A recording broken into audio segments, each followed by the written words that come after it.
As human beings, we have agency in our own lives. In other words, we have free will. Like we can make genuine choices, consequential choices. We have this ability. We can think about things. We can reflect on the things that happen and the things that we encounter in life. This is it's part of being made in the image of God, which is what we're told in the book of Genesis, chapter 1, verse 27. Also, we're told that we have a conscience. For example, in Romans chapter 2, verse 15 in the Bible, we're told we have this conscience, and it actually helps to sort of guide us and inform us regarding right and wrong. So, we are called, especially those of us who would say, I'm a follower of Jesus, we are called to stand up for what is right, even if other people do not. We are called to stand up for what's right, even if other people in our own group don't stand with us. Even if standing up for what is right has us in a very lonely place, which it might sometimes.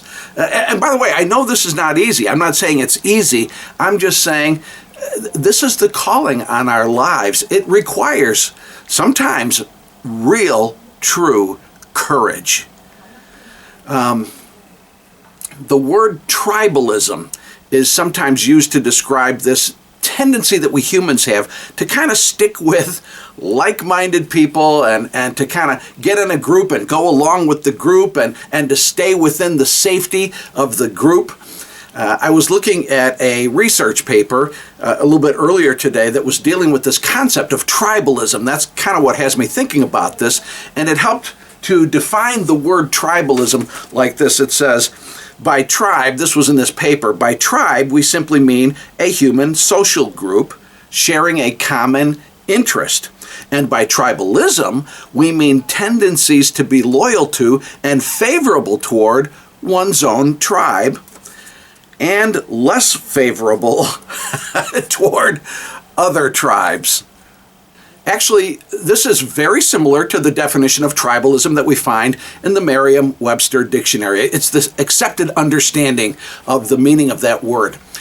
Dr. Julie Ponesse has worked in academia for many, many years. She's trained in philosophy and is a scholar actually in ethics. On a podcast that I heard recently that she was on, she talked about how she was surprised to kind of come to realize how prevalent tribalism is among quote-unquote learned, educated people, supposedly the people who are very, very sophisticated and they would be above that kind of thing.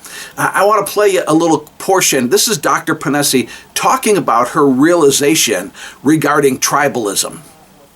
I did not see this coming, I have to say. Tribalism, my goodness. I mean, this has been, having been in academia for a long time, we talk about the sort of the mass psychoses or the mob mentality as being something that's part of, we speak about it in disparaging ways, right? I mean, we say, well, people who with low intelligence or the uneducated, they're more susceptible to mob mentality in a way that can be really harmful.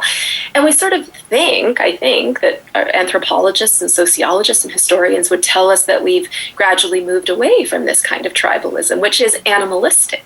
Right? And in philosophy, anyway, there's definitely this trend of focusing on reason to the exclusion of or the suppression of our baser animal instincts, right? And I'm sure this is, you find this too at university, that there has been, now I think there's been an erosion of this or a morphing of this, but this idea that what it is to be educated is to be able to distance yourself from the crowd, from the mob, from the tribe, and be reflective about what the tribe is doing. It turns out, to my great surprise, astonishment, and horror, that academia is just another form of tribalism. The media is another form of tribalism. Society these days, we're no less tribalistic. We might just have found ways of making our tribalism more insidious under the guise of, well, we're sophisticated, we read more, we're more educated, I'm sharing this because I want to encourage you, and me too, us, we need to be willing to think for ourselves. Easier said than done sometimes, but we need to be willing to stand up for what we know is right, even if our tribe doesn't stand with us. See, here's the thing. We answer ultimately not to groups, not to this tribe or this group of people or that group. We answer ultimately to God.